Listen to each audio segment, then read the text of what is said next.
Bien-aimés dans le Seigneur, nous vous saluons dans le beau et précieux nom de notre Seigneur Jésus-Christ. Nous bénissons le Seigneur de gloire pour l'œuvre du Saint-Esprit dans la vie de tout un chacun de vous. Ce matin, nous parlerons sur un thème, l'adoption. L'adoption. L'adoption de Dieu diffère de l'adoption des hommes. Ou l'adoption de Dieu diffère de l'adoption de ce monde. Et quand nous parlons de l'adoption, ce mot adoption, selon le dictionnaire biblique, est défini comme le fait de donner la place d'un fils à quelqu'un. Le mot adoption, dans le dictionnaire biblique, est le fait de donner la place de fils à quelqu'un. Nous irons rapidement dans la Bible. Dans Éphésiens chapitre 1, le verset 5. Éphésiens chapitre 1, le verset 5. Il est écrit: il nous a prédestinés dans son amour à être ses enfants d'adoption par Jésus-Christ, selon le bon plaisir de sa volonté. Nous voyons ici une volonté de Dieu. Dieu, dans sa souveraineté, a décidé de faire de nous ses enfants d'adoption. Et quand nous considérons le texte, nous voyons là une volonté typique de Dieu qui est en voie d'accomplissement. C'est-à-dire, Dieu veut que nous soyons ses enfants d'adoption en Jésus-Christ. Que toi qui m'écoutes, toi qui crois en Jésus, la volonté de Dieu est que tu sois son fils adoptif. Cette volonté de Dieu cache beaucoup de secrets. Ça cache beaucoup de vérités que nous allons voir à cet instant. J'ai dit tout à l'heure que l'adoption de Dieu diffère de l'adoption du monde. Comment l'adoption dans le monde se pratique? Comment le monde pratique ce mot? Dans le monde, on appelle un fils adoptif lorsque les parents, par exemple, le couple, l'homme ou bien la femme, peut-être parce qu'ils n'ont pas d'enfants, ils décident d'un commun accord d'adopter un enfant. Ou, dans le cas de décès, si c'est un orphelin, l'enfant a perdu son père ou sa mère et une personne de bonne volonté décide d'adopter cet enfant. Mais ce n'est pas le même cas dans la pensée de Dieu. Dans la pensée de Dieu, ce mot adoption ne se voit pas de la même manière. De la façon dont le monde observe, pratique ce mot, l'adoption. Rapidement, nous pouvons voir dans la Bible, dans Proverbes chapitre 4, déjà le verset 1er au verset 3, le roi Salomon nous communique une pensée touchant l'adoption de Dieu. Proverbes chapitre 4. Nous lisons du verset 1er au verset 3. La Bible dit: écoutez, mes fils, l'instruction d'un père, et soyez attentifs pour connaître la sagesse, car je vous donne de bons conseils. Ne rejetez pas mon enseignement. Verset 3. J'étais un fils pour mon père. J'étais un fils pour mon père. Un fils tendre et unique auprès de ma mère. J'étais un fils pour mon père. Quand vous consultez la version anglaise, vous prenez une Bible, version anglaise, et vous lisez ce verset de Proverbes chapitre 4, le verset 3, vous allez constater avec moi que on a plus de précision par rapport à ce que Salomon dit ici dans la version anglaise. Dans la version anglaise, Salomon dit « J'étais un fils adoptif pour mon père. » J'étais un fils adoptif pour mon père. Un fils adoptif pour son père biologique, celui qui l'a engendré. Il a dit qu'il était un fils adoptif pour son père biologique. Ce qui voudra dire que l'adoption de Dieu exprime une position qu'une relation de parenté. L'adoption de Dieu dénote une position. Cela révèle une position qu'une relation de parenté. C'est ce que nous voyons ici. Parce que l'adoption de Dieu s'observait, se pratiquait au milieu des Juifs dans le passé, jusqu'à présent même. Et comment cette adoption de Dieu se pratiquait? Un roi, quand nous prenons le roi David, par exemple, il décide du fils qui va le remplacer, après avoir eu confirmation de Dieu, il envoie maintenant ce fils à la formation. Il remet ce fils à un général d'armée. Et le général d'armée a pour rôle de former ce fils, lui inculquer l'esprit de commandement, l'esprit de domination, d'autorité, de pouvoir, comment gérer la cité, comment prendre des décisions, comment diriger le royaume. Ce général d'armée a pour rôle de lui inculquer cet esprit dans la vie de cet enfant. Il le garde pour un temps donné. Il entraîne l'enfant, il le forme. Il crée en lui l'audace. Il crée en lui le courage. Le courage de changer les défis en opportunités. Le courage de faire face aux défis. De ne pas fuir les défis, mais de marcher en avant vers les défis pour relever les défis courageusement. Donc, c'est ça le rôle du général d'armée.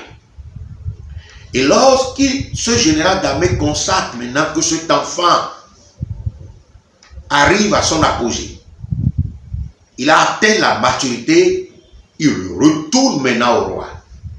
Il retourne chez lui afin qu'il occupe la position que son père, dans sa volonté, décide de lui donner. Donc l'adoption dénote beaucoup plus une position qu'une relation de parenté. Donc ça va au-delà d'une relation de parenté. Tu peux être enfant d'un père, enfant d'une mère, sans jamais être leur fils adoptif. Pourquoi? Parce que pour être un fils adoptif, selon Dieu, il faut recevoir certaines formations. Et c'était le cas de Salomon, quand il dit « J'étais un fils adoptif auprès de mon père. » Un fils adoptif auprès de mon père.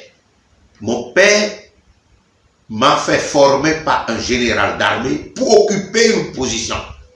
Au moment où Salomon disait, communiquait cette pensée, il était déjà roi. Son papa n'y est plus.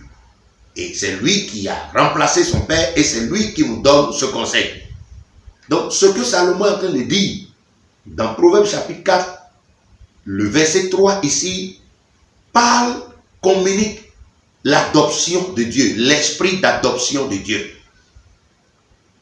Donc, dans la foi aujourd'hui, parce que toutes ces choses n'est rien d'autre que l'ombre de véritable avenir. Alors que nous sommes dans la dispensation du véritable. Nous sommes dans l'ère du véritable, en Christ. Parce que la Bible dit que ce n'est rien d'autre que l'ombre des choses à venir. Et le véritable est dans le corps de Christ. La réalité de ces choses se trouve dans le corps de Christ. Donc actuellement, nous sommes en Christ, c'est-à-dire dans le véritable. Dans le véritable. Si nous sommes en Christ dans le véritable, nous sommes appelés à bien comprendre l'adoption de Dieu. Quand Dieu, dans sa volonté, nous a prédestinés pour être ses enfants d'adoption. Ses enfants d'adoption. Cela implique beaucoup de choses que l'Église, les enfants de Dieu, doivent comprendre. Sinon, nous passerons à côté de la volonté de Dieu. C'est-à-dire, en Christ, la régénération ou la nouvelle naissance, si vous voulez, fait de vous, fait du croyant un enfant de Dieu. La nouvelle naissance ou la régénération fait du croyant un enfant de Dieu. Mais l'adoption lui confère la position du Fils de Dieu. Je reprends. La régénération ou la nouvelle naissance fait du croyant un enfant de Dieu, d'office. Mais l'adoption lui confère la position du Fils de Dieu. Le Seigneur Jésus-Christ est un exemple par excellence. Quand nous regardons le Seigneur Jésus, sa naissance virginale, lorsqu'il est arrivé dans ce monde au travers de la Vierge Marie, la Bible dit dans Romains chapitre 1er, lu du verset 1er au verset 4, nous pouvons lire rapidement. Nous voulons voir l'exemple, l'adoption de Dieu dans la vie de Jésus-Christ. L'adoption de Dieu dans la vie de Jésus-Christ. Il est un exemple par excellence. Nous lisons Romains chapitre 1er, lu du verset 1er au verset 4. Paul, serviteur de Jésus-Christ, appelé à être apôtre, mis à part pour annoncer l'évangile de Dieu, évangile qui avait été promis auparavant de la part de Dieu par ses prophètes dans les Saintes Écritures. Il concerne son fils né de la postérité de David selon la chair. Déclaré, verset 4, déclaré, ce fils né de la postérité de David selon la chair, selon la promesse que Dieu a faite à Abraham, ce fils a été déclaré fils de Dieu avec puissance selon l'esprit de sainteté par sa résurrection d'entre les morts, Jésus-Christ notre Seigneur. Le verset 4 dit, Jésus-Christ, qui est né de la Vierge Marie, a vécu comme fils de Dieu et de temps en temps, lui-même se refait en tant que fils de l'homme. C'est par rapport à la prophétie. Tantôt, il s'appelle fils de l'homme. Tantôt, il se dit fils de Dieu. Et lorsque vous vous référez à l'événement qui a eu lieu sur la montagne de la transfiguration, nous constatons effectivement ce qui s'est passé là nous révèle ce que Jésus incarnait, la divinité de Jésus. La Bible déclare qu'il n'a pas regardé son égalité avec Dieu, sa divinité. Il n'a pas regardé cela comme une proie à arracher. Il n'a pas regardé comme un droit à réclamer, à défendre. Mais il s'est dépouillé de sa divinité, prenant la condition d'un simple homme, d'un simple serviteur, et restant obéissant jusqu'à la mort sur la croix. C'est pourquoi Dieu lui-même, à cause de son obéissance, Dieu lui-même lui a donné un nom qui est au-dessus de tout nom. David, divinement averti, dans Psaume chapitre 2, le verset 7 au verset 8, David a dit de façon prophétique touchant Jésus-Christ. Il a dit, je publierai le décret. Je publierai le décret. Parce que l'Éternel m'a dit, je t'ai engendré aujourd'hui, tu es mon fils. Aujourd'hui, tu es mon fils. C'est aujourd'hui que tu es mon fils, que moi, l'Éternel, je t'ai engendré. Je déclare que tu es mon fils aujourd'hui. Alors, demande-moi les nations pour héritage, des extrémités de la terre pour possession, je vais te les donner. Donc, nous constatons que la résurrection de Jésus-Christ d'entre les morts a fait de lui le véritable fils de Dieu. Quand bien même de son vivant, il s'appelait fils de Dieu. Mais ce fils de Dieu a été accompli pleinement lorsqu'il est sorti du tombeau. Lorsqu'il est ressuscité d'entre les morts, il a été déclaré fils de Dieu. En ce moment, il a revêtu le corps glorieux et il n'a plus besoin de frapper la porte avant de se révéler à ses disciples.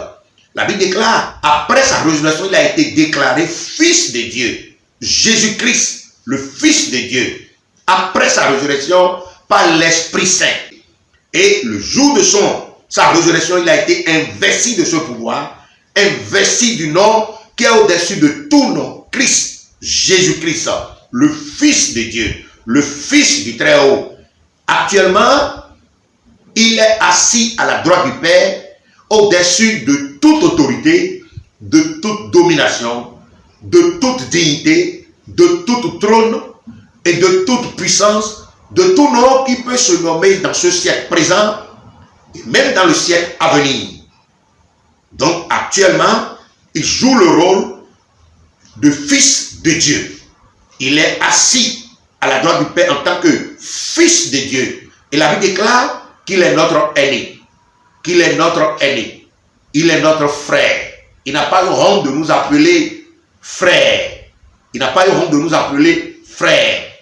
Donc, la volonté de Dieu pour son Église, bien-aimée, est que non seulement nous sommes les enfants de Dieu par la nouvelle naissance ou par la régénération, Dieu attend à ce que nous parvenions à l'état d'homme fait, c'est-à-dire que nous soyons ses fils adoptifs. Cela est révélé dans Éphésiens chapitre 4, lu du verset 11 au verset 15. Nous pouvons lire Éphésiens chapitre 4, lu du verset 11 au verset 15. Nous pouvons lire. La Bible dit, il a donné les uns comme apôtres, les autres comme prophètes, les autres comme évangélistes, les autres comme pasteurs et docteurs, pour le perfectionnement des saints en vue de l'œuvre du ministère et de l'éducation du corps de Christ. Pour le perfectionnement des saints. C'est-à-dire, si tu es pasteur, tu as des saints à perfectionner.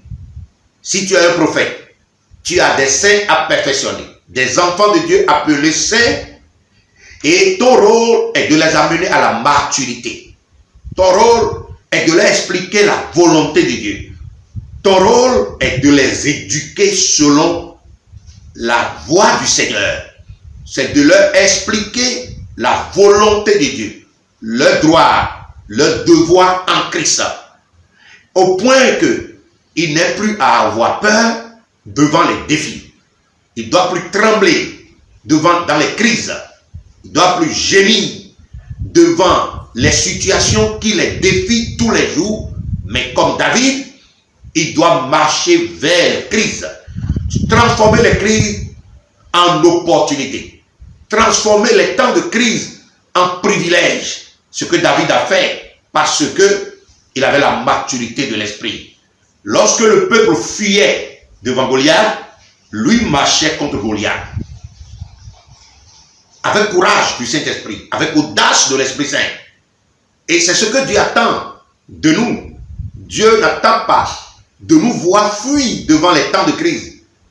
De nous voir nous enfermer dans les quatre murs, sans rien dire par rapport à une situation. Non. Dieu veut que nous détenions la connaissance, que nous parvenions à la maturité spirituelle. Le monde attend de voir la révélation des fils de Dieu, appelés fils de façon prophétique. Et Dieu fait de chacun de vous ses enfants d'adoption. Et il continue, Paul continue en disant, le verset 13 de Éphésiens 4, nous soyons tous parvenus à l'unité de la foi et de la connaissance du Fils de Dieu. Beaucoup se disent chrétiens, mais ne connaissent pas encore qui est le Christ. Voilà pourquoi Dieu a donné les saints ministères. Pas pour la distraction, pas pour des spectacles, pas pour le sensationnel, mais pour faire asseoir son peuple dans sa connaissance. Jésus-Christ a dit, sur ce roc, je bâtirai mon église. Et le jour de sa résurrection, il a dit dans Matthieu 28, à partir du verset 18, il dit, allez et faites des nations des disciples, et non des fidèles dans les églises, et non des clients. Non, des disciples. Des disciples. Un disciple, c'est quelqu'un qui est mature. C'est quelqu'un qui comprend les choses du royaume. C'est quelqu'un qui parle comme son maître. C'est quelqu'un qui agit comme son maître. A dit, il répond favorablement à la place au nom de son maître. Et le maître est content de l'avoir comme son disciple. C'est ça le plan de Dieu. Et c'est ça l'adoption. Actuellement, là où nous sommes en train d'être formés. Dieu nous a confié à ces saints ministères pour que nous soyons formés. Son peuple soit formé. Pour que son peuple parvienne à la maturité touchant certaines choses du royaume des cieux. Il dit, afin que nous soyons parvenus à l'unité de la foi et de la connaissance du Fils de Dieu. Est-ce que, toi qui te dis chrétien, tu connais vraiment le Fils de Dieu?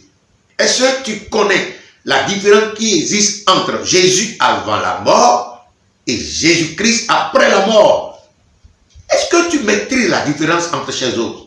Quand on dit tu es chrétien, ces implications de ce mot, est-ce que tu maîtrises? Ou bien tu vas seulement à l'église? Tu es à la recherche d'un pasteur qui va prier pour toi parce que tu es en difficulté. Non, Dieu attend de toi plus que ça.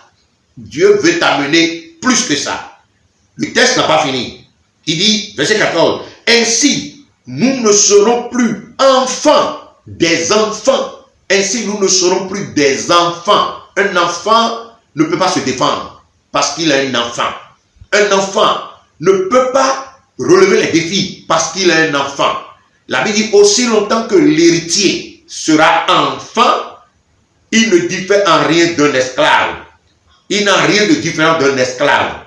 Il sera dominé, il sera manipulé, il sera anéanti, quand bien même il est un héritier, grand héritier, à cause de son immaturité, à cause de son état d'immaturité, il sera manipulé par les gens rusés, par les faux prophètes, les faux pasteurs. Et c'est ce que nous vivons aujourd'hui.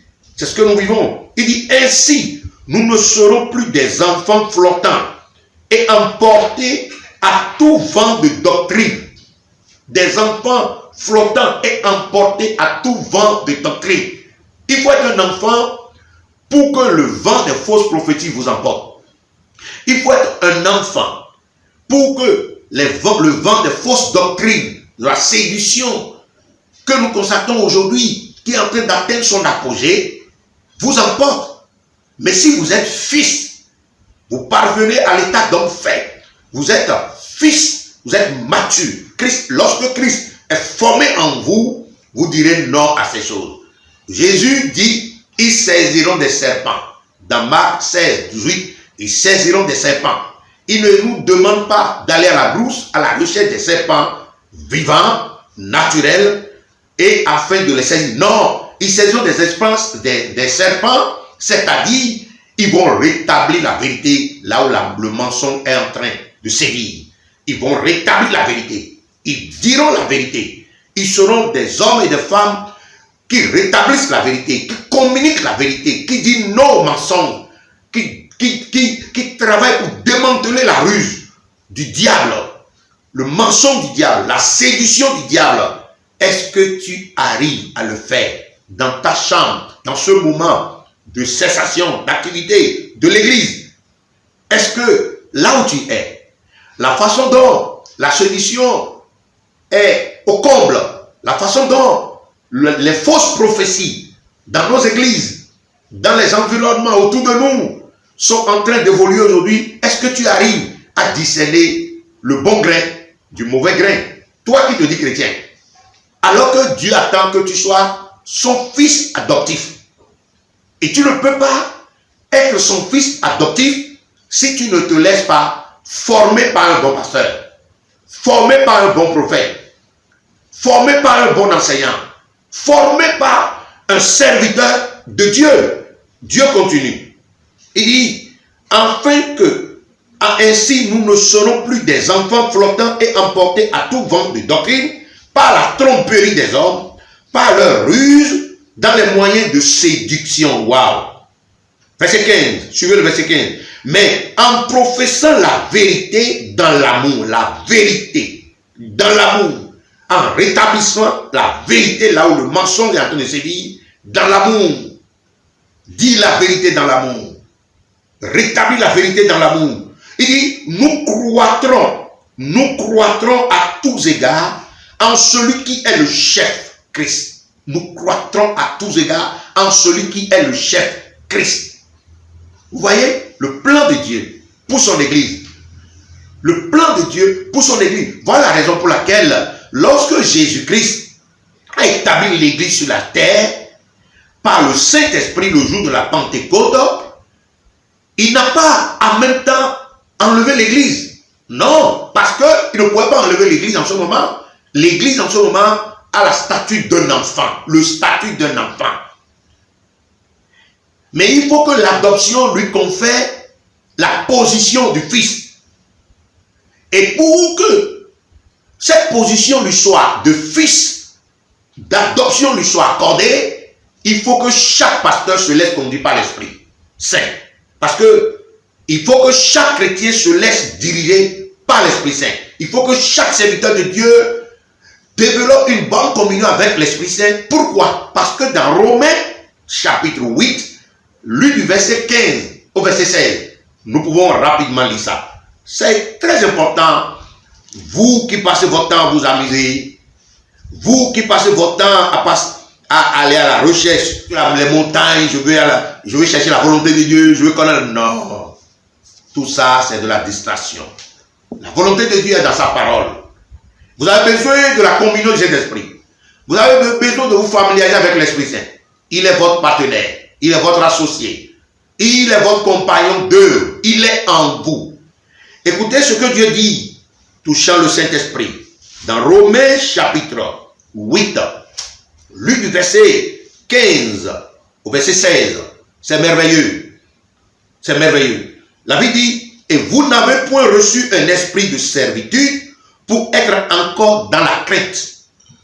Mais vous avez reçu un esprit d'adoption. Vous avez reçu un esprit d'adoption par lequel nous crions Abba Père.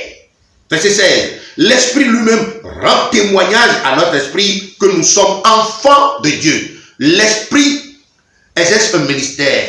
Le Saint-Esprit exerce un ministère en toi. Il dit à ton esprit qu'il est un enfant de Dieu. Par conséquent, tu dois te laisser former par lui. Tu dois te laisser t'éduquer, te tailler sur mesure, t'inculquer le caractère de Christ, t'inculquer la façon dont Christ fonctionne, la façon dont Christ voit les choses, voit son existence, voit son Église. Il faut que tu commences par te voir comme Dieu te voit. Il ne faut plus te voir comme les situations se présentent à toi. Il ne faut plus te voir comme les gens disent de toi. Mais il faut désormais te voir comme Dieu te voit. Voilà la raison pour laquelle tu as besoin de la communion de l'Esprit Saint. Parce que c'est lui, l'Esprit d'adoption. Il est le premier à qui Dieu nous a confié pour nous former. Le premier à qui Dieu nous a confié pour nous drainer. pour nous dresser, pour nous équiper, pour nous éduquer, d'amener à la statue d'homme fait, à l'état d'homme parfait, afin que Christ soit le premier-né de beaucoup de frères, c'est-à-dire que nous soyons à son image. Paul a dit dans Galates chapitre 4, le verset 19, mes enfants pour qui je prouve, mes enfants pour qui je prouve, à nouveau des douleurs de l'enfantement jusqu'à ce que Christ soit formé en vous. Jusqu'à ce que Christ soit formé en vous. Ça veut dire qu'à l'instant où il parlait, Christ n'était pas encore formé en eux. Donc, ce que nous sommes, tel que Jean l'a dit dans 1 Jean chapitre 3, nous lisons du verset 1er au verset 2 pour finir. 1 Jean chapitre 3, je lis du verset 1er au verset 2. Suivez. Voyez quel amour le Père nous a témoigné pour que nous soyons appelés enfants de Dieu. Ouais, enfants de Dieu et non fils de Dieu. Enfants de Dieu et non fils de Dieu. Voyez quel amour le Père nous a témoigné pour que nous soyons appelés enfants de Dieu. Il continue. Et nous le sommes. Nous sommes des enfants de Dieu. La nouvelle naissance fait de nous, fait du croyant, un enfant de Dieu. Mais l'adoption lui confère la position du fils de Dieu. Fils adoptif. Maintenant, et nous le sommes. Si le monde ne nous connaît pas, c'est qu'il ne l'a pas connu. Verset 2. Bien-aimés, nous sommes maintenant enfants de Dieu. Nous sommes maintenant enfants de Dieu et non fils de Dieu. Et ce que nous serons n'a pas encore été manifesté. Mais nous savons que lorsqu'il paraîtra, nous serons semblables à lui parce que nous le verrons tel qu'il est. Et ce que nous serons, ça veut dire que alors nous parlons, nous ne le sommes pas. Mais nous sommes en chemin pour devenir des saints à parfaits. Pasteur, écoute-moi, tu as des saints à travailler, des saints à éduquer, des saints à équiper pour le Seigneur. Et ce que nous serons n'a pas encore été manifesté. Mais nous savons que lorsqu'il paraîtra, nous serons semblables à lui parce que nous le verrons tel qu'il est. Ça veut dire quoi? L'adoption de Dieu sera complètement accomplie lors de l'enlèvement des saints où nous serons transformés. Lors de l'enlèvement qui va transformer les saints. Paul dit dans 1 Corinthiens chapitre 15, lui du verset 51 au verset 52, il dit, tout à coup, nous les vivants, nous serons transformés. Nous allons quitter ce corps corruptible pour revêtir le corps incorruptible. Nous allons prendre le statut du Fils de Dieu. Le fait que Dieu fait de nous ses fils adoptifs sera une réalité en ce moment. Tel que Jésus l'a été, l'a revêti lors de la résurrection. Quand la dernière trompette va sonner, l'église de la grande tribulation qui est vivant en ce moment, sera vivant en ce moment. La Bible dit, tout à coup, nous les vivants, nous allons quitter ce corps corruptible pour revêtir le corps incorruptible. Et là, nous allons devenir des fils adoptifs de Dieu. Des filles adoptives de Dieu. La maturité sera au rendez-vous. Mais cela ne peut pas être une réalité si les pasteurs ne jouent pas leur rôle. Les prophètes ne jouent pas leur rôle. Les docteurs ne jouent pas leur rôle. Si eux-mêmes ne maîtrisent pas la norme de Christ, la doctrine de Christ, comment ils peuvent former Christ dans l'esprit de ces chrétiens? C'est là le problème, c'est là le mal, c'est là où le bas blesse. Mais je prie pour toi, toi qui m'écoutes, toi qui me reçois chez toi, je prie pour toi pour que tu arrêtes l'amusement. Prends ton salut au sérieux, prends ta foi au sérieux. Il faut que ta foi parvienne à la maturité. Mais pour cela, il faut que tu pries pour que Dieu te donne un pasteur équilibré. Un serviteur de Dieu équilibré, qui maîtrise la norme et qui aura pour rôle de t'enseigner Christ. Qui est Christ? Parce que chaque jour, Dieu veut se révéler à nous. Dieu veut nous conduire dans les eaux profondes.